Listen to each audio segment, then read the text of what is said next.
Merci, cher Saint-Esprit. Merci, pour ta présence. Nous voulons contempler ton nom ce matin. Il n'y a pas un Dieu comme toi. Un Dieu qui fait des choses comme toi. Nous réclamons ta présence en ce lieu.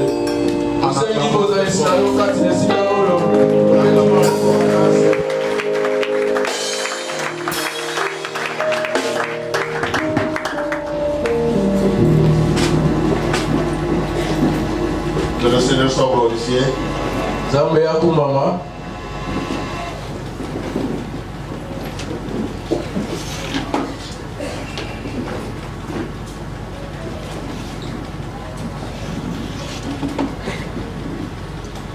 Nous continuons à parler sur la famille de mariage, ils sont sacrés. Nous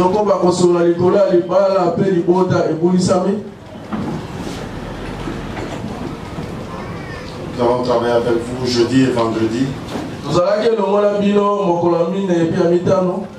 Et aujourd'hui nous allons conclure.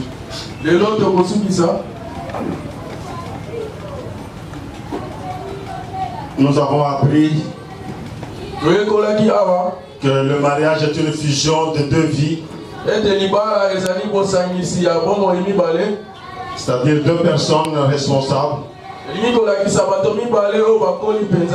qui ont décidé volontairement de se prendre en mariage. Dis, viens d'abord toi. Va dans la salle ici, tu cherches une femme que tu peux prendre en mariage. Tu cherches, tu me dis que tu as trouvé, tu me dis moi-même je viendrai la prendre.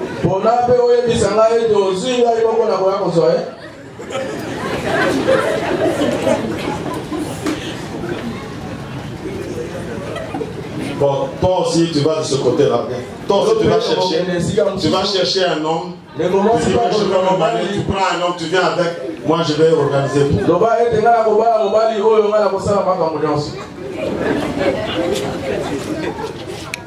C'est un rectangle. Bon, c'est que nous avons étudié en géométrie. Hein. C'est un rectangle, c'est ce papier-là. Il mesure 25 cm sur 16 cm. 25 et 16. 25 mètres, quand vous multipliez 25 par 16 égale 400 mètres carrés. Ce que multiplier 25 par 16 c'est 400 mètres carrés. Amen. Amen. Calcul simple. Examen d'état. Ça vous réussissez, n'est-ce pas?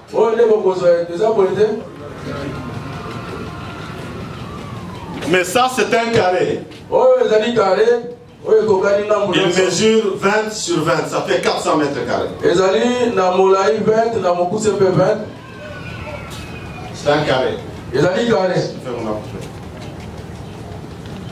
Donc les deux ici représentent 400-400.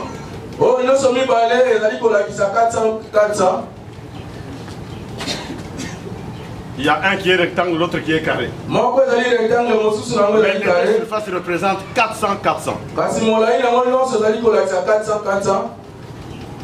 Amen. Amen.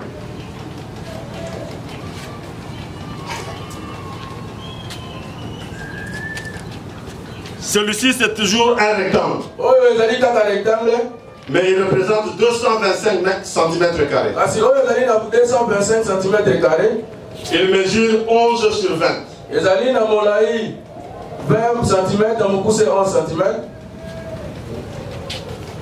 Celui-ci est aussi un carré qui représente 225 cm². Donc les deux ici, montre. Les deux ici représentent la même superficie de 225 cm². Mais ils ont aussi un autre frère qui s'appelle triangle, qui a comme dimension la base à 20 cm et la hauteur 22,5 cm. Quand vous multipliez, vous allez trouver toujours 225 cm². Et les trois images représentent la même superficie. 225 cm². 225 cm². Qu'est-ce que ça a à voir avec le mariage? C'est une affaire des adultes. C'est une affaire des gens qui comprennent ce que c'est le mariage.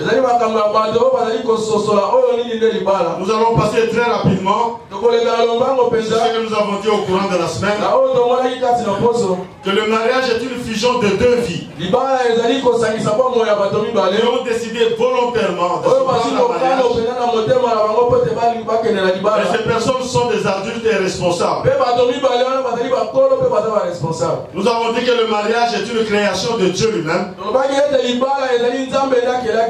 C'est lui qui a fabriqué le mariage. Donc s'il y a des problèmes, il faut aller chez le fabricant. De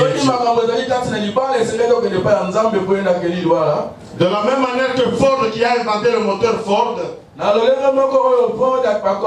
il vous trouve en panne, il va vous dépanner parce qu'il connaît son moteur. Il a travaillé pendant longtemps. Il connaît tous les détails du moteur. Dieu aussi a travaillé pour avoir ce moteur de l'homme. Le mariage n'est pas une affaire de petits. Vous venez de voir comment les petits se sont embrouillés ici. Même s'il a envie quand même de dire oui, j'ai entendu parler du mariage, je peux me marier, mais il ne comprend pas. On va m'amener où? Je vais prendre qui? Ça signifie quoi? C'est toute la question qu'il est en train de se poser. Il vient, il voit Mathias, il dit Mathias, je vais faire avec quoi? Il s'avance, il n'arrive pas. Ce n'est pas une affaire de petits, c'est une affaire de grandes personnes. Quand tu n'as pas atteint l'âge pour te marier, il ne faut pas te marier. Nous avons dit que le mariage est un cadre créé par Dieu lui-même pour permettre à l'homme et à la femme d'être heureux.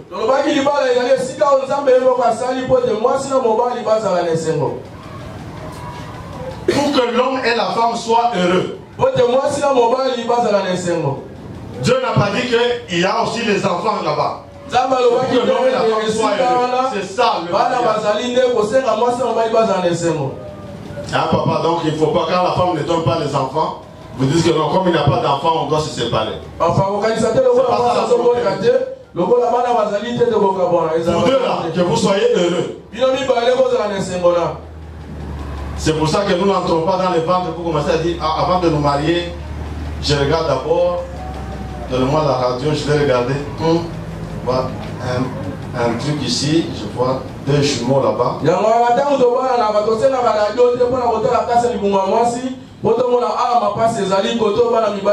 Nous ne faisons pas ça. Parce que ça, c'est Dieu lui-même. Dieu connaît le moteur de l'être humain. Si toi tu as des problèmes, il connaît tout ce qui se passe dans le ventre de la femme. Il connaît tout ce qui se passe dans le ventre de l'homme. Comme Ford arrange ses moteurs, Dieu peut aussi venir arranger et on dépanne. Donc on ne parle pas des enfants. Papa, ne chassez pas la femme parce qu'elle n'a pas fait les enfants.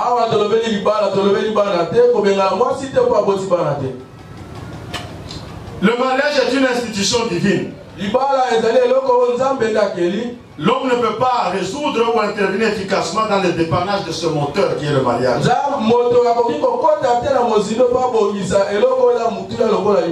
Dieu nous donne seulement la responsabilité de faire la prise en charge du moteur. Mais quand il y a une panne, il faut vous référer au Créateur. Toi, tu sais que c'est toi qui es responsable. Le médecin t'avait déjà dit. Puisque la famille fait pression sur la femme. Moi, je te dis non, si je dis que c'est moi, la famille va se moquer de moi. Et vous laissez la pauvre femme être bousculée par la famille. Donc notre travail, c'est faire la prise en charge. Quand vous sentez qu'il y a un problème dans le mariage, vous vous adressez au Créateur. Amen. Amen. Un responsable. C'est-à-dire dans le mariage, il ne faut pas venir dire non, je m'étais marié parce que mes parents avaient dit. Non, le pasteur m'avait recommandé, il m'a dit non, cette fille-là chante très bien, mais ça fait longtemps qu'elle est à l'église, est-ce que toi tu ne peux pas la prendre?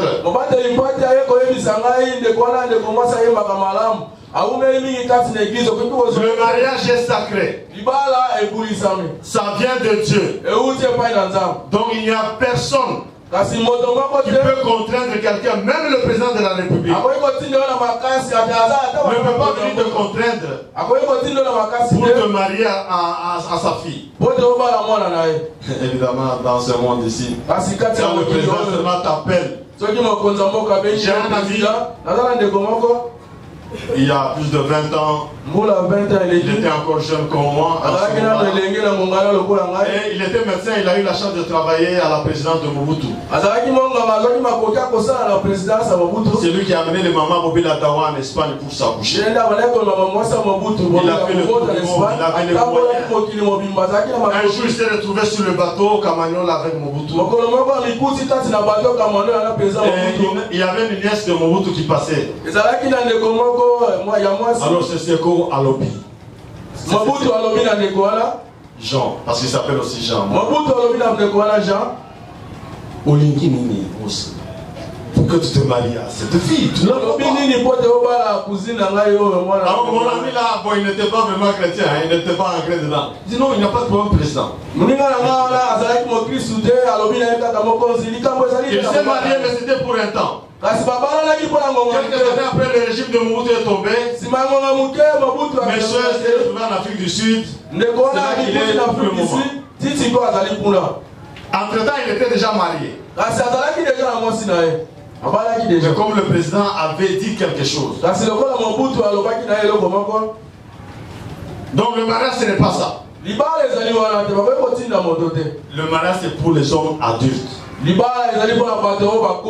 Pour les gens qui connaissent Dieu, qui craignent Dieu et qui décident de se prendre en mariage. Vous lirez ça dans Genèse chapitre 2, du verset 18 au verset 25.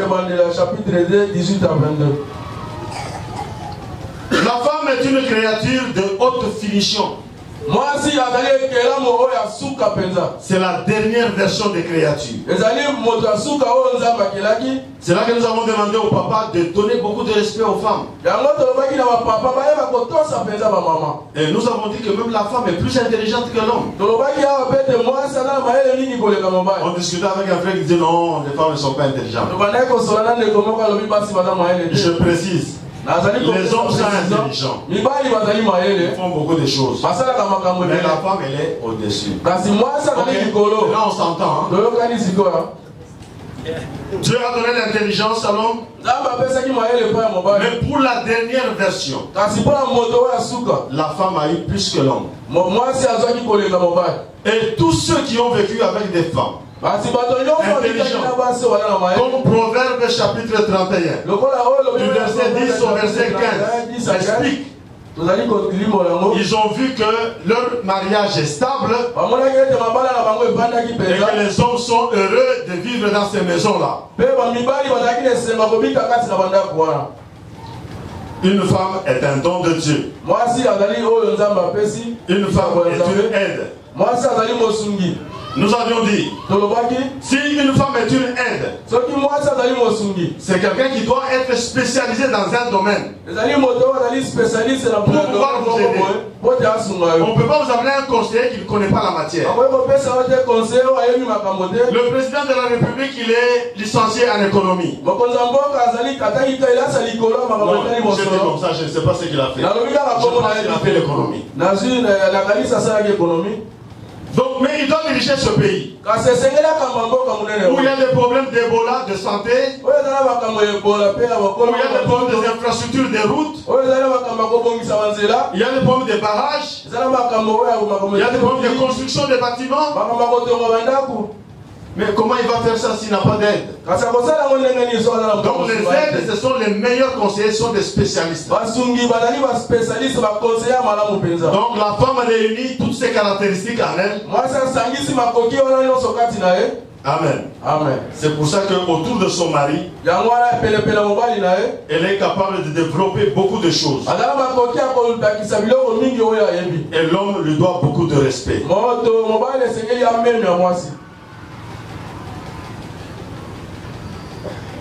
Donc nous avons dit que c'est le garçon qui prend la décision. Ça ne dépend pas des parents. Vous pouvez orienter, vous pouvez conseiller. La décision finale revient au garçon qui cherche sa fiancée. Amen. Donc le garçon n'a plus d'excuses. Dès que tu as choisi, on a béni le mariage. Il n'y a plus d'excuses. Le divorce n'est pas autorisé. Le divorce n'est pas autorisé. S'il est arrivé quelques cas, la Bible dit, à cause de la dureté de vos cœurs, que Moïse a été amené d'accepter de répudier une femme pour raison d'infidélité. Sinon au commencement,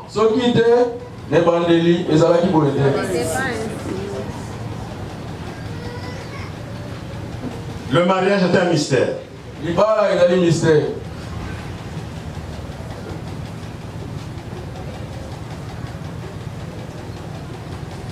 Nous avons aussi répondu à quelques questions, on ne va pas y revenir.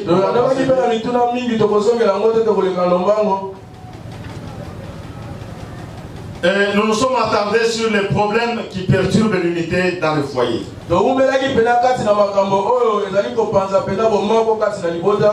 Vous pouvez noter certains chapitres, Philippiens chapitre 4 du verset 11 à 13. Philippiens chapitre 4 verset 11 à 13. Philippiens chapitre 4 du verset 11 au verset 13. Philippiens 4 11 à 13. 2 Corinthiens chapitre 6 du verset 11 au verset 13. 2 Corinthiens 6 verset 11 au verset 13. Romains chapitre 8 du verset 33 au verset 39.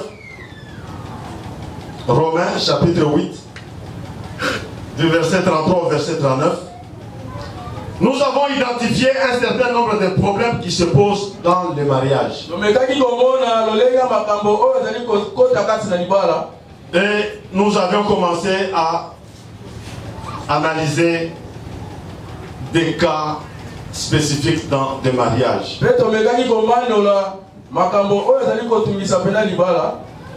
Nous avons dit que le mariage est une union de deux vies. Un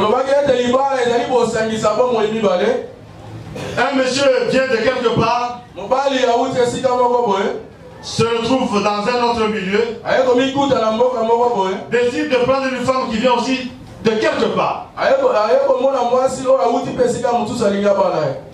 Et il décide de se prendre en mariage et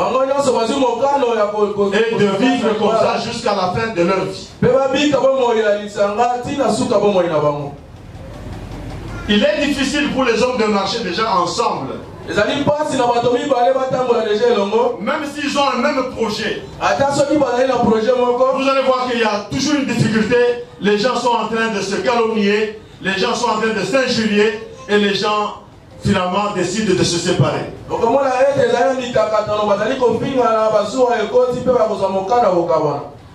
pour le mariage, c'est une institution divine.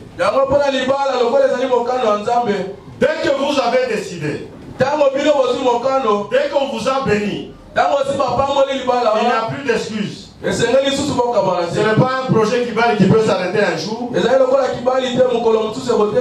n'est pas un projet d'un chant que vous avez décidé ou vous pouvez décider de dire non, moi je me retire, c'est fini. C'est pour ça que le mariage c'est une affaire des adultes. Et il y a donc des choses qu'il faut bien comprendre. Nous avons identifié Un problème, c'est la prise de décision.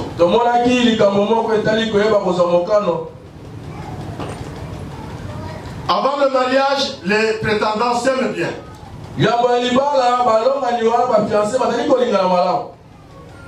Quel que soit le temps, même tard dans la nuit,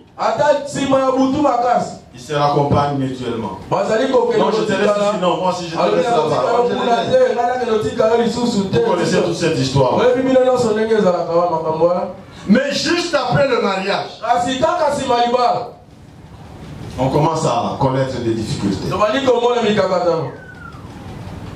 Il y a même des cas où le même jour du mariage, on célèbre le mariage. Les gens vont dans la salle pour manger. Pour un oui ou pour un non. Les deux mariés commencent à se bousculer. Peut-être que même cette nuit-là, il y a un de eux qui ne va même pas passer la nuit dans la chambre d'hôtel. Il découche le premier jour. Pourquoi? Parce que dans la salle là, la femme s'est attaquée aux parents du garçon. Comment ce papa mange très mal comme ça? Il mange comme un porc. Mes soeurs, faites attention aux expressions.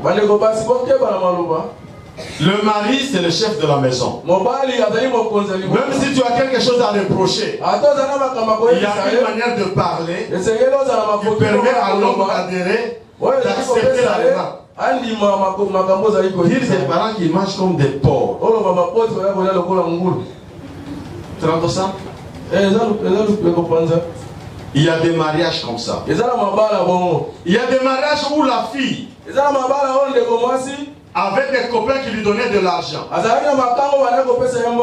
quand on bénit le mariage, dans l'église aussi, il suit tout ça. Quand il termine le téléphone, il dit aujourd'hui tu dois venir à mon hôtel. Comme la fille sait que c'est là qu'elle avait l'argent, elle invente toutes les raisons.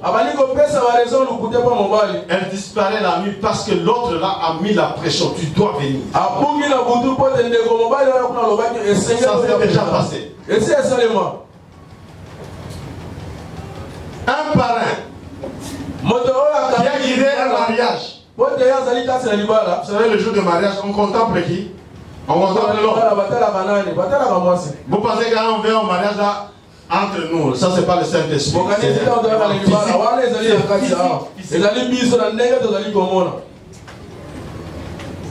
Même nous ici, quand on vient là, quand le garçon vient,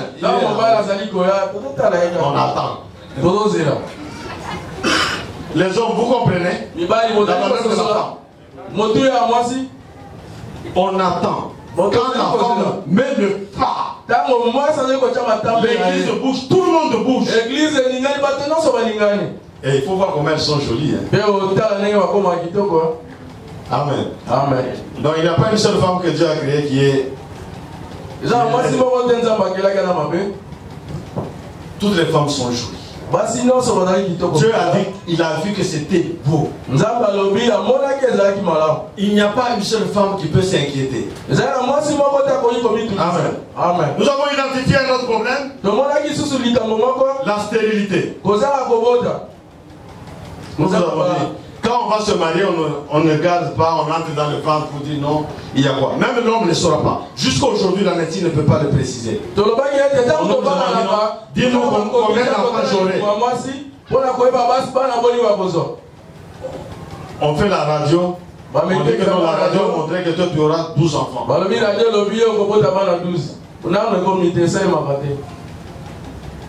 Les hommes ont tout inventé. Ils ont inventé des robots qui gèrent les magasins. Aujourd'hui, ils sont en train d'inventer des robots médecins qui vont intervenir. Mais ils ne sauront pas fabriquer des robots qui vont s'accoupler pour donner des enfants. Ça c'est le domaine de Dieu. Ça c'est le domaine de Dieu. Papa, ne répudiez pas la femme parce qu'elle n'a pas donné les enfants. La famille, vous me comprenez? Famille, ne pensez pas que votre garçon il est bien. C'est pas le garçon. Mais comme d'habitude, les garçons sont déjà très équingués. Ils échappent à ça. Donc, c'est pas pour la stérilité. Parce qu'il y a des cas où Dieu lui-même rend une femme stérile. Comme le cas de Anne, la maman de Samuel. Dieu lui-même, Dieu l'a rendu stérile. Sarah, Dieu l'avait rendu stérile. Mais quand le temps de Dieu arrive, comme il connaît bien le moteur, il connaît bien les tissus, il va ouvrir, il va prendre des muscles et il va les mettre en ordre. Il dit, allez, je te ramène maintenant les enfants. La Bible dit que Anne, après Samuel, a eu encore 6 enfants. On dit, la stérile est devenue féconde, tandis que celle qui était féconde est devenue stérile. Nous avons identifié l'infidélité, qui est un élément perturbateur dans le foyer, avec toutes les conséquences sur le désordre sexuel et le refroidissement dans la maison. C'est là que vous trouvez qu'il y a des femmes frigides. L'homme fait tellement de bêtises. La femme n'a pas la capacité de parler à l'homme. Elle doit avaler ça. Parce que le public est en train de les regarder. La femme devient frigide. Ça, on va bien expliquer demain lundi. Les papas sont déjà à venir demain. À 16h30 ici. Nous continuons les enseignements avec les mamans, avec les papas. Les papas, vous allez venir. Amen. Venez, vous allez écouter. On va parler ici des femmes frigides. Et pour les hommes, ce qui complique les hommes, ils n'arrivent plus à satisfaire leurs femmes. Ils deviennent ce qu'on appelle des éjaculateurs précoces. Et ça devient terrible dans le foyer. Et si la sorcellerie entre dedans, maintenant il y a des femmes de nuit qui viennent. La femme contemple son monsieur en train de faire l'amour avec une personne qu'il ne connaît pas. L'homme est en pleine relation. Et ça donne du brouillard dans le foyer.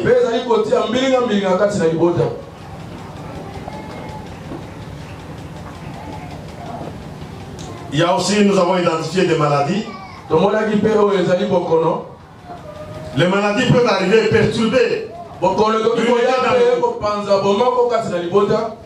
Des fois, c'est l'homme qui sort et puis qui amène des maladies. Des fois aussi, ce sont les sœurs. Comment tu peux être marié? Non, mais les sœurs là, vous êtes déjà très très intelligentes. Je parle d'abord comme un homme. Hein? J'accepterai encore qu'un homme fasse. Oh, je parle comme un homme. J'accepterai encore qu'un homme vienne et qu'il amène la maladie là. Plutôt qu'une femme mariée qui fuit la maison et qui ramène la maladie. Ça, vous êtes en train vraiment de détruire la nature féminine. Amen. Nous sommes entendus.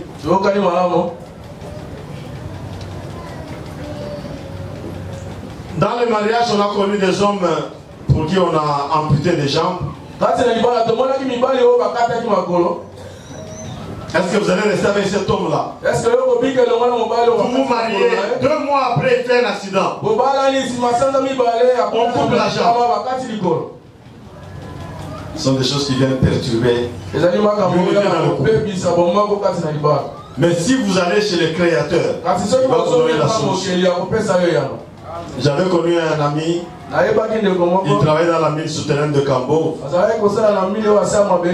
Et il y avait un accident, on lui avait coupé la jambe.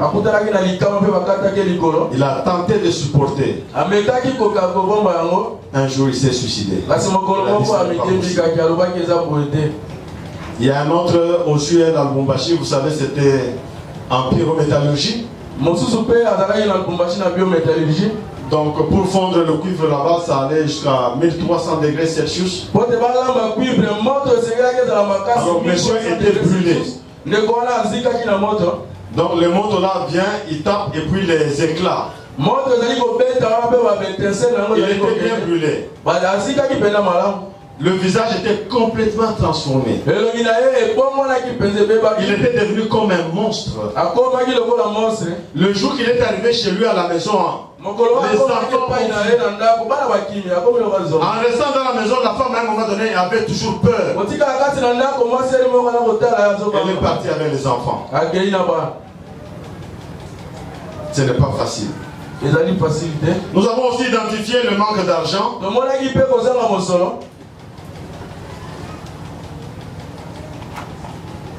C'est un problème. Et nous sommes préoccupés à voir comment le développement communautaire peut aider les enfants de Dieu.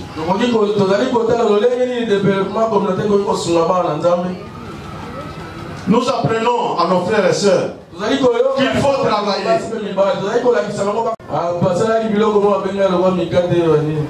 C'est toi qui l'as interprété aujourd'hui. C'est qui avait dit? C'est quoi qu'il avait dit en lingala? Alors il fabriquait des choses pour aller vendre. Lui il n'était pas encore passé, il était encore jeune. Moi que vous voyez ici, j'avais des Saint-Glace.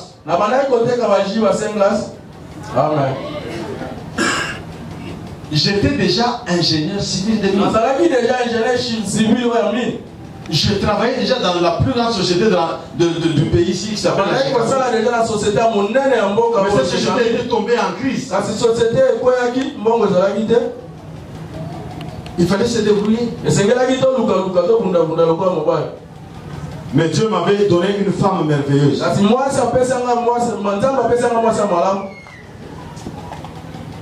Faisons ça. Allons acheter la viande. On achète un quartier, on coupe en 1 kilo, 1 kilo. Je prends le vélo, j'emmène dans les sociétés où on paye. À la fin du mois, je vais récupérer l'argent. Moi, Jean Kassobokumbu. Pas quelqu'un d'autre, moi-même. Mes enfants étaient encore tout petits. Nous avons poussé même nos enfants. Quand ils allaient à l'école, on achetait des sachets de bonbons. On donnait à chaque enfant. Pendant la récréation, on vendait. Le soir, chacun revient. Il y avait notre fille, la Clara. Elle tressait les cheveux. Il y a un peu de temps, elle était sympa. Le soir, on fait le bilan. Et on était heureux. Nous étions parmi les gens qui mangeaient. J'allais avec mon épouse à 20 km au champ, à pied. Et on rentrait. Je portais sur ma tête le manioc. Un sac de manioc et des feuilles de manioc. Un agent me trouve et dit: ah chef, est-ce que je ne peux pas t'aider? Je dis: non, ça c'est mon problème. Donc si tu as ton problème, chacun veut son problème. Mon ami, moi, Jacques Kassobokumbu, ingénieur de mon état, je prenais le vélo, j'allais à 250 km. Sur la route de traversant la forêt pour aller chercher le maïs et le manioc. J'avais déjà témoigné ici que je m'étais perdu dans la forêt. Et Dieu m'avait aidé, j'ai retrouvé quelqu'un qui m'a fait sortir de la forêt. Donc, je ne suis pas vraiment d'accord avec les gens qui disent que nous n'avons pas de moyens. Nous aurons l'occasion de parler encore avec vous. Il y a aussi le problème de l'abondance financière. Il y a la crise. L'abondance aussi amène encore d'autres problèmes. L'homme qui n'avait même pas 10 000 francs dans sa poche. Maintenant, il peut manipuler $1,200. Il devient patron du monde. Il pense qu'il est devenu Obama. Quand il se promène, il a les yeux en l'air comme ça. Comme si c'était lui le président. Depuis quand tu marches comme ça? Quand il commence à rouler dans le véhicule, il est là, il assume. Oh bongo yo. $1,200.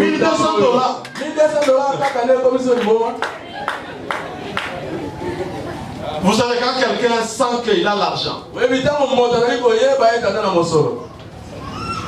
alors à ce moment-là, après cette crise, Dieu nous a bénis. Et j'étais dans une société qui nous payait bien. J'ai eu beaucoup d'argent. J'ai eu de l'argent. J'ai eu de l'argent. J'ai construit une belle maison. Je suis heureux de rester. J'ai envoyé mes enfants aux études. Mais je n'étais pas dans la débauche. Mais j'ai donné l'argent comme vous ne pouvez pas vous imaginer.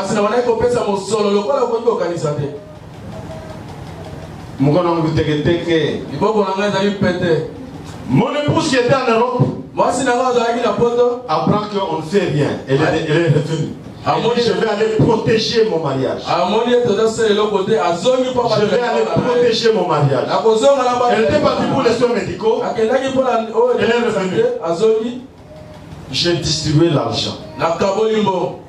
Dieu nous parle. Nous avons connu une fermeture. Hein. C'est le temps où les cours des métaux ont baissé. Un homme de Dieu nous appelle. Il dit Jean, fais attention. Tu as distribué beaucoup d'argent, tu risques de mourir. En fait, je m'étais attiré des problèmes et dans la famille, et parmi les amis, et à l'église. Je m'étais attiré. On a fermé l'entreprise. Crise. Je vous ai parlé un jour, j'ai eu 20 000 francs. Avec mon épouse. Il n'y a jamais eu de l'argent qui était bon comme ce jour-là. Parce qu'on manquait même 500 francs dans le Amen. Donc ces choses-là arrivent. Hein, donc l'abondance aussi n'est pas toujours très bonne. Il faut gérer ça. Il y a des jalousies qu'on a identifiées. Il y a la sorcellerie avec tous ces corollaires.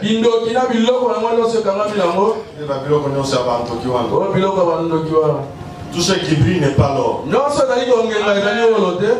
Et toute richesse n'est pas une bénédiction. Alors, on voit, il roule bien, il s'habille bien, il fait... C'est pas ça la bénédiction. Nous avons identifié l'égoïsme. Nous avons identifié le niveau d'études. Frère, ça c'est physique. Hein? Toi, tu n'as pas terminé le deuxième secondaire. Non. Tu vas te prendre une femme qui est médecin. Non, je n'ai pas dit que ce n'est pas possible. Nous avons des physiques avant d'entrer dans l'esprit. Tu l'engages tout bien. Il y a des critères physiques. Même les gens, le commun du mortel va regarder. C'est une folie ou quoi? Il calcule ton le carré c'est 20 fois 20 égale 400. Parce que nous avons aussi un problème. Hein? La gestion financière dans le foyer, c'est un problème. On donne à la femme $50. On dit tu vas gérer pendant le mois. Le minimum à faire c'est 50 divisé par 30 égale combien? Allez, examen d'État. 50 divisé par 30. Et tu poses la question au mari. Avec 16 dollars ou 2 dollars, allez j'arrondis, 2 dollars maximum, comment est-ce qu'on va gérer la journée?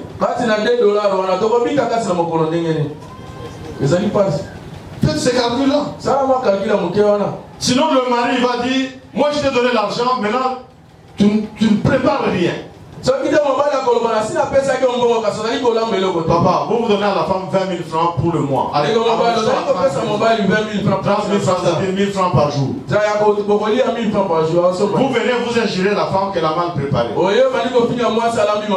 voyez quoi? Qu'elle vous fasse un poulet? Si elle fait un poulet, si toi aussi tu es normal, tu dois lui poser la question comment tu as tiré le poulet. Peut-être c'est l'ancien copain qui donne. Le mariage. Parce que moi je peux te soupçonner. Hein. Je te mets dans le coin du mur. Hein. Explique-moi comment tu as trouvé un poulet.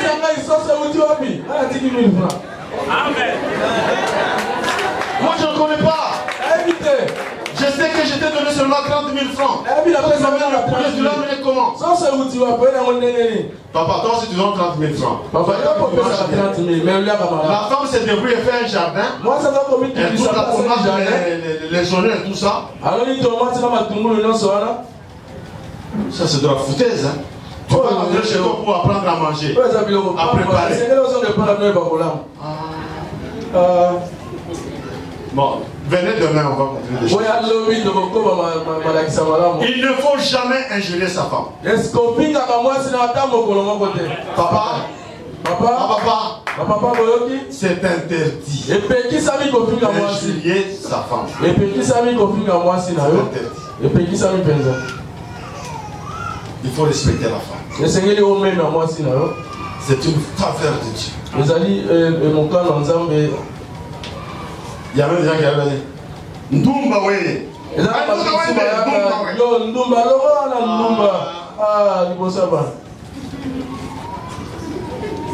Vous étiez seulement mariés la nuit là, vous vous êtes retrouvés, vous n'avez jamais eu des fiançailles. Il ne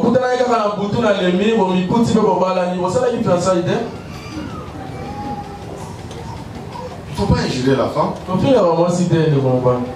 Il ne faut pas blesser le cœur de la femme. Le cœur de la femme est très précieux. C'est pour ça que nous avons demandé, quand il y a des problèmes, entrez dans le Parlement, dans la chambre, vous mettez vos chaises, vous parlez. Parce que c'est là qu'il y a des solutions. C'est là que vous allez trouver la paix avec Dieu. Maintenant, je vais passer rapidement au témoignage qui va conclure un peu. Parce que nous avons besoin de prier. Que Dieu réchauffe l'amour dans nos mariages. Que les couples se raffermissent. Nous allons appeler les couples qui sont venus aujourd'hui. Ils vont venir, nous allons prier avec eux. Alors, j'ai noté les points importants sur le témoignage. Ça va nous prendre 5 minutes. Je m'appelle Jean Kassongo. J'ai 61 ans. Depuis le 30 juillet. Je suis marié à Chati Kiki Kisula Mama Kiki. C'est la fille de ma belle-mère.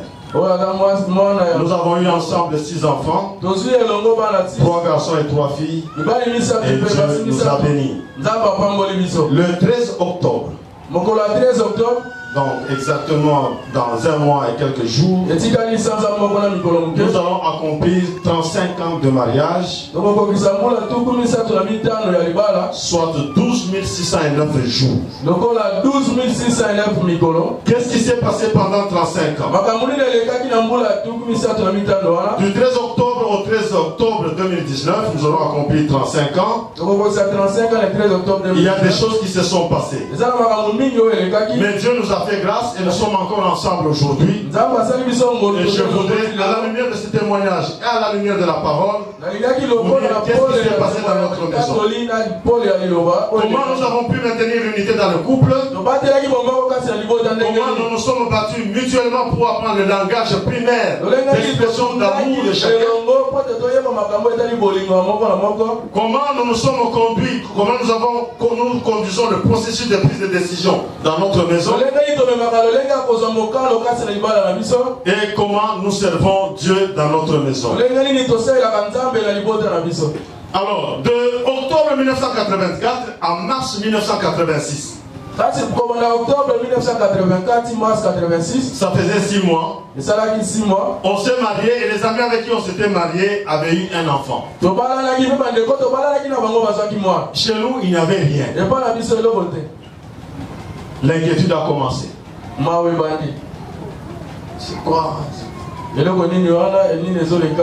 Ma femme c'était une fille timide.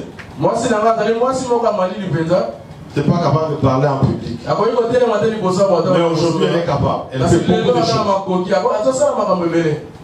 J'avais un ami qui était un perturbateur. Lui, il avait le courage même de venir quand il arrive à la maison. Il dit Jean. Alors, je regarde ma femme. Jean. C'est quoi? Non, vous comprenez quoi? Il regarde qu'il n'y a rien. Jean, est-ce qu'il y a un problème? S'il y a un problème, dis-moi. Il pensait qu'il s'amusait. Mais il traumatisait mon épouse. Moi, je ne dormais pas la nuit. La femme déjà s'imaginait comment le mariage doit s'arrêter. Parce que si ça continue comme ça, la belle famille va faire n'importe quoi. Dieu nous a fait grâce. Le 5 janvier 1986, nous avons eu notre premier enfant, Yann, par une césarienne très compliquée. Mon épouse a passé environ 1 mois et demi à l'hôpital. Et la plaie ne faisait que s'aggraver. Et c'était une maladie pour la mort. Il y a eu des interventions. Dieu est intervenu. Et elle est revenue à la vie. Le 28 juin 1988. Nous trouvons à Ilebo. Nous avons eu la visite de l'évangéliste Jean Monon. Un grand missionnaire qui a beaucoup travaillé. Et il avait fait une campagne à Ilebo. Nous avions dû renouveler nos vœux à Dieu. Et nous avons eu l'occasion de rencontrer ces hommes de Dieu avec qui nous avons parlé. Ils ont prié pour nous. La vie a commencé à bien marcher. Et nous sommes entrés dans une vie intense de prière. Et nous avions servi Dieu dans le full gospel. De 1988 à 2003. Ça fait 15 ans. Une vie intense de prière. Nous avons travaillé. Quand j'ai dit aux gens, il n'y a personne que j'ai vu qui a travaillé pour Dieu, qui a construit la maison de Dieu, qui a aidé les orphelins, qui a soutenu les veuves et qui est resté pauvre. Je n'ai pas vu. Nous avons souffert. Moi je marchais sérieusement à pied. On avait toujours un mouchoir ici. On s'habillait un peu comme ça pour sauver l'apparence. Mais on marchait sous le soleil, sous le vent, sous la pluie. Beaucoup de choses se passaient. Mais le Dieu que nous servons C'est un Dieu bon. En son temps, il donne comme il veut.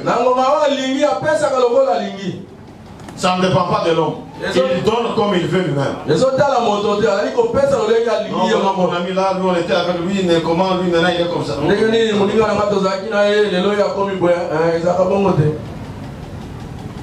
Alors, dans les années 2000, une forte crise s'abat. Je vous avais raconté l'histoire où on cachait la farine dans la chambre à coucher. Aujourd'hui, vous jouez avec la farine. À la Gécamine, vous allez vous rendre compte que les familles avaient beaucoup d'enfants. Parce qu'en fonction des enfants, on donnait le nombre de farines. Il y en a qui avaient 4 sacs de farine parce qu'ils avaient déjà 9 enfants. Alors c'était une motivation. Mais à un moment donné, toutes ces choses se sont arrêtées. Une forte crise s'est abattue sur les entreprises. Et la crise est entrée. Et je vous avais expliqué que il est arrivé une année où on nous a payé un salaire pendant 11 mois. Un salaire de $300, on me paye pendant 11 mois. Nous avons vécu ça. Je suis même allé chez les militaires, à la 6e région militaire. Avec mon dossier, j'ai dit, je vais me mettre à la disposition de la patrie. Je vais être maintenant soldat. Le général me reçoit. Je présente le dossier. Je dis, je vais être ingénieur. Je ne veux pas réussir. Il appelle le colonel, il dit, vous pouvez un peu parler avec l'ingénieur. Le colonel me dit, tu ne sauras pas. Rentre seulement là, j'ai camé. Vous avez appris à manger le beurre, du pain, vous avez de l'huile gratuitement, des biscuits. Même les habits, on vous donne gratuitement. Rentre seulement là. Il ne faut pas regarder ce que nous sommes devenus. Tu ne sauras pas le faire. Je suis rentré et Dieu nous a fait grâce. En 2004, en ce moment-là, on me nomme directeur de mine à Kamoto.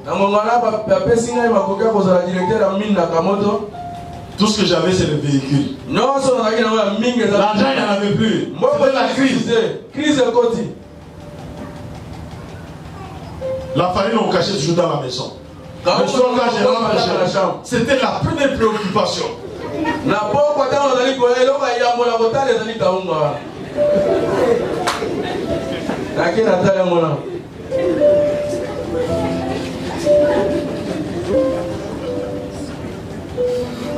La farine avait beaucoup d'importance. En janvier 2005, je vais être engagé à CMSK. Une société comme Kibali ici. Et on a eu l'argent. La vie a repris. Ça a fleuri.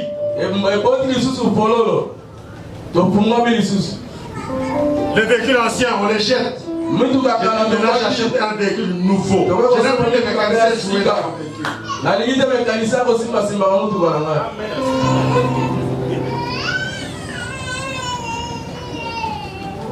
Mes soeurs, il faut protéger le mariage. Quand il y a l'argent, il y a beaucoup de perturbations. Je n'étais pas entré dans la débauche. Mais moi, quand j'ai l'argent, c'est distribué. Mais les esprits, hein, vous connaissez les esprits. Quand vous donnez comme ça, même les mamans commencent à vous tourmenter. Vous ne pouvez pas vous imaginer qu'on vous tourmente. Il ne faut pas accepter ça. C'est pour ça qu'il faut toujours dire à sa femme. J'ai vu telle soeur. J'ai fait ça, j'ai fait ça. Maman, j'ai vu telle soeur, j'ai fait ça, j'ai fait ça. Parce que si elle te surprend, c'est un problème dans le foyer.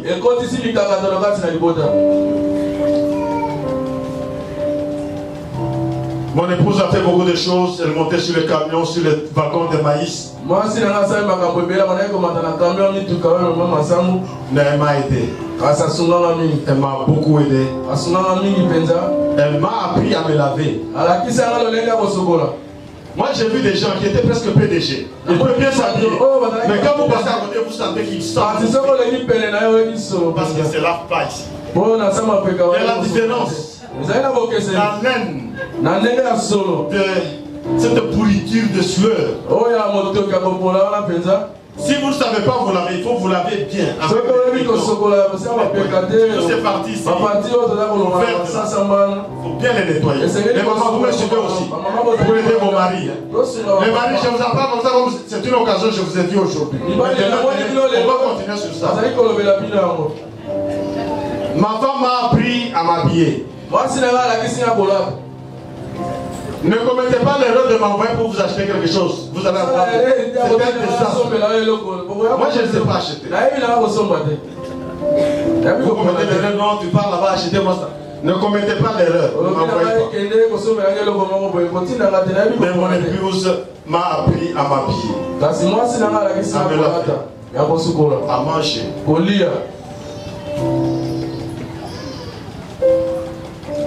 Et aujourd'hui, nous allons compter 35 ans. Ce n'est pas un parcours facile. Il y a eu des hauts et des bas. Mais le secret est resté le Parlement. Je peux avoir les deux chaises là, maman.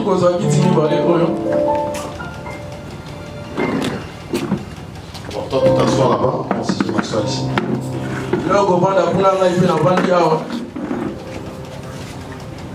Dans le Parlement. Madame là-bas, vous ici. N'allez pas sur le lit. Mettez-vous sur les chaises. Communiquez. Il n'y a pas une seule personne qui a pris le temps pour s'asseoir, réfléchir sur un problème. Ils n'ont pas de solution, c'est faux. Tous les problèmes sont solubles. Si vous vous asseyez, vous réfléchissez sur votre vie, vous serez heureux. Donc le secret que nous avons trouvé dans les 35 ans, c'est être capable de s'asseoir, échanger, discuter, laisser la femme parler, s'exprimer. Là où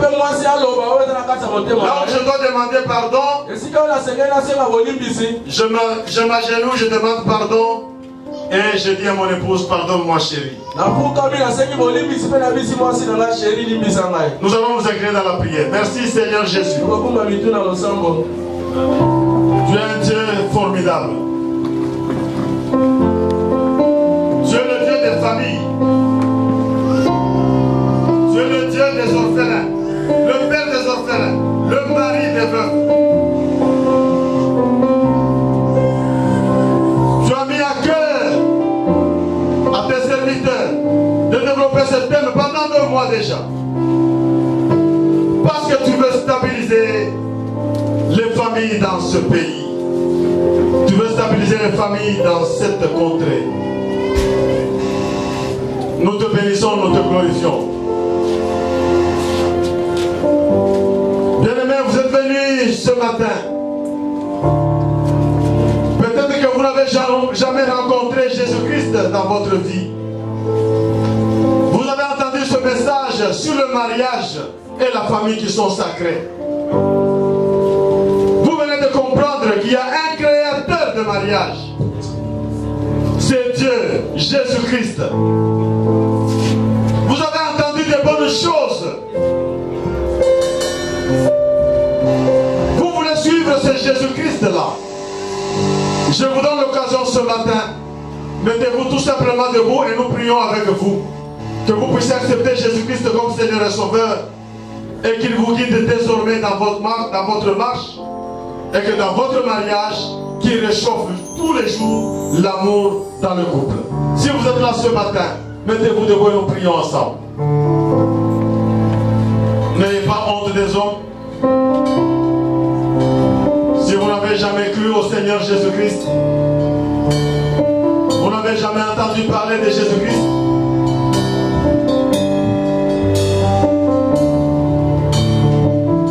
c'est un moment très important, bien-aimé.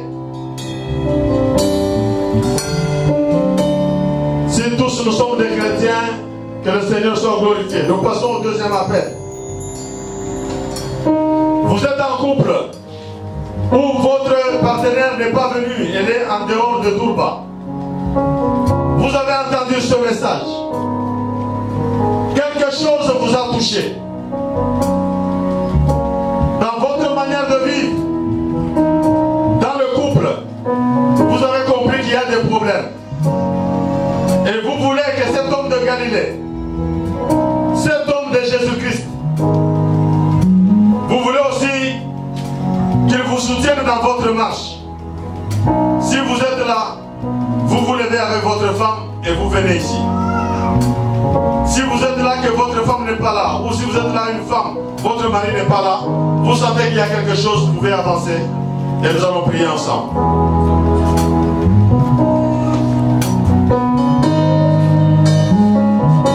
Merci Seigneur Jésus. Merci Dieu de gloire.